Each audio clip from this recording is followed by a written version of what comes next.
جو ہے سائن نہیں کرے امریکہ کے ساتھ, اور وہ اس بات کے اوپر امریکہ کے اوپر پریشر ڈال رہے ہیں کہ امریکہ جو ہے ان کے بھائی کو یا اس کینڈیڈیٹ کو سپورٹ کرے جس کو کارزائی صاحب چاہیں گے. اور ان تمام جو اٹیکس پاکستان ملٹری کے اوپر ہوئے ہیں 2001 سے لے کے 2013 تک, اس کے اندر 95% اٹیکس کے اندر اسلامک موومنٹ آف ازبکستان اور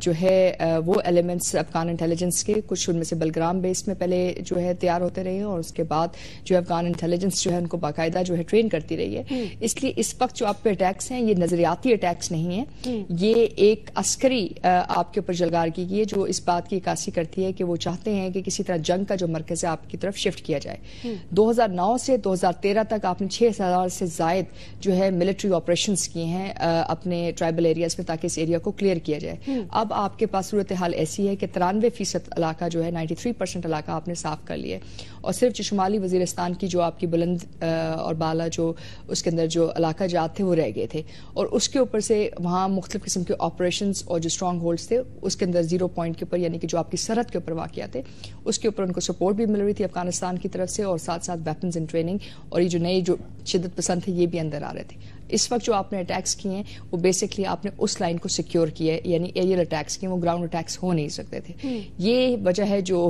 امریکہ کو بھی ناپسند ہے ایک حد سے, ایک لحاظ سے, کیونکہ اگر پاکستان اپنی سرحد محفوظ کر لیتا ہے تو پھر ان کو اپنی جو ناکامیاں ہیں افغانستان میں وہ اپنی عوام کو بتانی پڑیں گی, اور کارزائی حکومت بھی جو 13 سال سے جو موقف اختیار کر رکھی ہے کہ پاکستان کی وجہ سے تمام صورتحال افغانستان کے اوپر راہ راست پہ نہیں آئی ہے, تو ان کو بھی اس کا خمیازہ اٹھانا پڑے گا. تو یہ جو اصل صورتحال یہ افغان الیکشنز کے ساتھ منسلک ہے, اور اس کے ساتھ ساتھ جو جلگار کی جا رہی ہے وہ آپ کے اوپر میسج دیا جا رہا ہے کہ ہم اپنے اٹیکس جاری رکھیں گے, لیکن یہ ٹیل اینڈ ہے کیونکہ صرف 7% علاقہ جو ہے اس وقت جو ہے زیر مطلب انڈر ملٹری کنفیگریشن ہے جس کے اوپر آپ جو ہے دیکھ رہے ہیں کہ کس قسم کے یہ بتائیے گا. ماریہ سلطان صاحبہ کا تجزیہ سننے کے بعد مجھے یہ احساس ہو رہا ہے کہ میرا خیال سے ہمارے وزیر اعظم کو دو ٹوک بات کر لینی چاہیے افغان پریزیڈنٹ کارزائی سے, اور وہ گئے بھی تھے ملاقات کے لیے. کیا ہم یہ سمجھیں کہ آج جو رات سے بمبارڈمنٹ ہو رہی ہے اور جو فوجی ریاکشن ہم دیکھ رہے ہیں یہ ایکسپیکٹڈ تھا, ظاہر سی بات ہے, لیکن کیا اس کی کابینہ اور وزیر اعظم نے اجازت دے دی ہے؟ فل فلیش آپریشن نارتھ وزیرستان میں آغاز ہو چکا ہے یا ابھی بھی آپ لوگ دیکھ رہے ہیں اور بات چیت کرنے کے لیے تیار ہیں؟ جی میں یہ عرض کرنا چاہتا ہوں کہ جب لاسٹ کیبنٹ کمیٹی اور نیشنل سیکیورٹی کی میٹنگ ہوئی تھی جہاں پر پہلی دفعہ مسودہ جو ہے نیشنل سیکیورٹی کا وہ پیش کیا گیا, اس میں 3 ہندسے بتائے گئے تھے, بڑے واضح طور پر پریس کانفرنس میں انٹیریئر منسٹر صاحب نے بتائے تھے, جو انٹرنل اور ایکسٹرنل سیکیورٹی اور ایک اس کا سیکریٹ حصہ ہے. تو اس میں کلیئرلی جو یوز آف فورس ہے اس کا بھی پوری طرح تجزیہ کیا گیا تھا, اور جو ٹاکس ہے اس کا بھی پوری طرح. سو گورنمنٹ پریپیئرڈ ہے دونوں فرنٹس پہ, اور یہ وقت کے ساتھ ساتھ میرے خیال میں ابھی بڑا ارلی ٹائم ہے, جیسے آپ نے خود بتا دیا کہ کچھ نہ کچھ ایکشن شروع ہو گیا ہے. تو بدلتے حالات میں یہ کوئی ایسی چیز نہیں ہے کہ آپ ان چیزوں کو ریئیکٹ نہ کریں. نیچرلی جو حالات کا سامنا کرنا پڑتا ہے وہاں ان ٹھکانوں کے اوپر یا ان طریقے سے آپ کو جواب دہی بھی کرنی پڑتی ہے. تو میرے خیال میں مسلم لیگ نون نے ہر جگہ یہی دکھایا ہے کہ وہ یقیناً پیس چاہتے ہیں, لیکن جہاں پر ناگزیر ہو جائے تو پھر ان کے لیے بھی کوئی ایسا مسئلہ نہیں ہے کہ وہ جواب سے اسی زبان میں جواب دے. اور آپ نے دیکھا کہ جو کراچی کی سچویشن ہے وہاں پر بھی رینجرز بلانے میں کوئی گریز نہیں ہوا, جہاں تک بلوچستان کی سچویشن ہے وہاں پر بھی, اور انٹرنیشنلی بھی میرے خیال میں جو پورے ریجن میں ایک آفینسو اس گورنمنٹ نے آتے ساتھ ہی لیا تھا, جس میں سعودی عربیہ, چائنا, انڈیا کے ساتھ اوورچرز, افغانستان کے دو سیٹس آف میٹنگز, پھر اپنا برطانیہ, پھر امریکہ. میرا مطلب ہے کوئی ایسا ملک نہیں جو کہ 6+2 میں شامل نہیں تھے جن میں خود جا کے ایک اثر نو کوشش نہیں کی گئی. جو ریجنل کنٹریز اثر انداز ہیں یہاں پر کہ اس معاملے کو کہ نہیں, مجھے ابھی تک یہ فوکس آپ کا سمجھ میں نہیں آیا. کچھ نہ کچھ آپ نے کہا کہ ریاکشن تو ہونا تھا, ریاکشن تو ہم نے فوج کی طرف سے دیکھا. میں آپ سے یہ پوچھنا چاہ رہی ہوں کیا نارتھ وزیرستان آپریشن شروع کر دیا ہے؟ حکومت کی حمایت حاصل ہے؟ پاکستان مسلم لیگ کنونسڈ؟ جی ضرور کیجئے. پاکستان مسلم لیگ نواز کنونسڈ ہے؟